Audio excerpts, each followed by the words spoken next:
Doesn't got like into him that. there. He concentrated, closed his eyes and concentrated. We love this guy. We met him. Yeah, we couldn't get him to freestyle for us, though. Remember that? No. Because he put out a little rap song and he wouldn't freestyle for us. Oh. Well, And then he tried to come back after the fact and do He it. Like, freestyles when he has the ball under his arm. He knows what he's doing then. special player. Yes. Special player. And they are doing some production for him, though, because, you know, we're used to Kentucky producing the top basketball players in the country. But football, not so much. And you know it's for real when the school puts out a Heisman hype video. Uh-oh. Nothing's ever been given to me. 13th best prospect in Kentucky's class. I've been overlooked longer than I could remember. When schools didn't offer, I ran harder. When I got my opportunity, I took it. Worked his way to becoming the #1 option in the Cat backfield. It's a good thing I love this game. But even as the yards piled up, I got my haters. You can knock me down. You can say I'm just all right. You can call the numbers lucky. You can call me nothing special.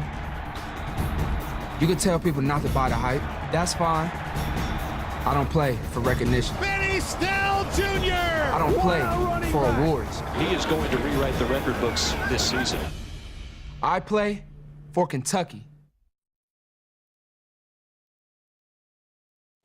Okay. I like it. I like it. I like it a lot. So he doesn't want the Heisman. He plays for Kentucky, right? He Is doesn't that what want you an deduce award. from He's that? not doing it for awards.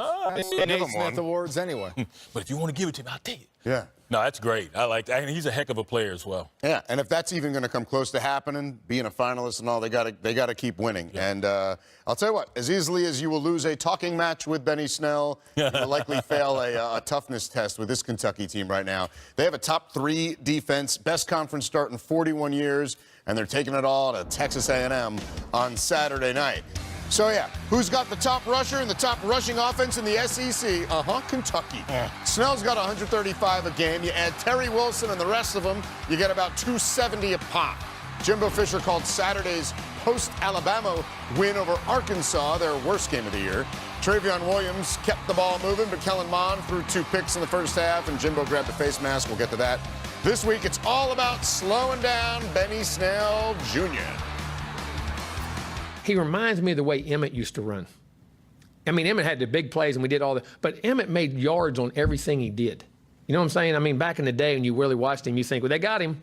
At the end of the day, he'd have 25 carries for about 160. Where did that come from? I mean, it's just constantly moving the chains. And he runs, and he's strong, and he's powerful, and all of a sudden he breaks out. He's a very patient, and he finds space in places there aren't spaces there shouldn't be. You know what I'm saying? And it's going to be a huge challenge. We have great respect for A&M and Jimbo, as I just mentioned, and playing in that environment.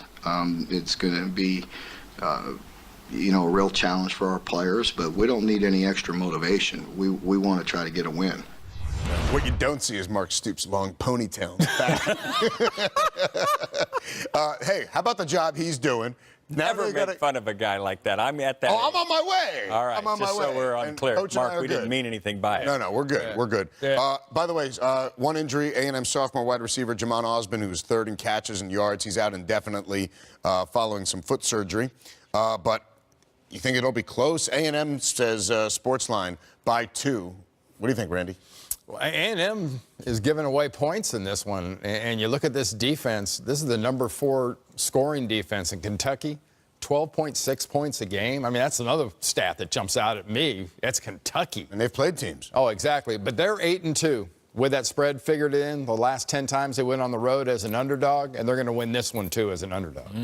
You know what's amazing? You look at this offense, and we talked about what Terry Wilson means to Benny Snell. He's basically blocking somebody every play. Right.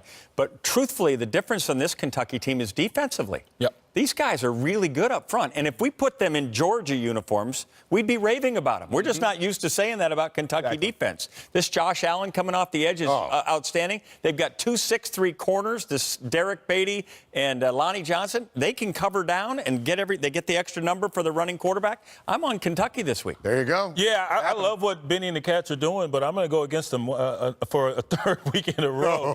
You know, Keep doing it. At my detriment. Keep doing it. They keep proving me wrong because this is a crazy environment they're going into, and of course A&M. That was going to be a lackluster performance last week, coming off the beatdown they took there in Tuscaloosa. But I think Kentucky will receive what they've been serving with the legs of Terry Wilson from Kellen Mond. We saw him versus Alabama, over 100 yards in that first half. I like A&M to win this ball game, and their defense, quietly, #1 in rush D in the SEC. That's right, we're talking about Texas A&M. Mike Elko. And both teams with star running backs.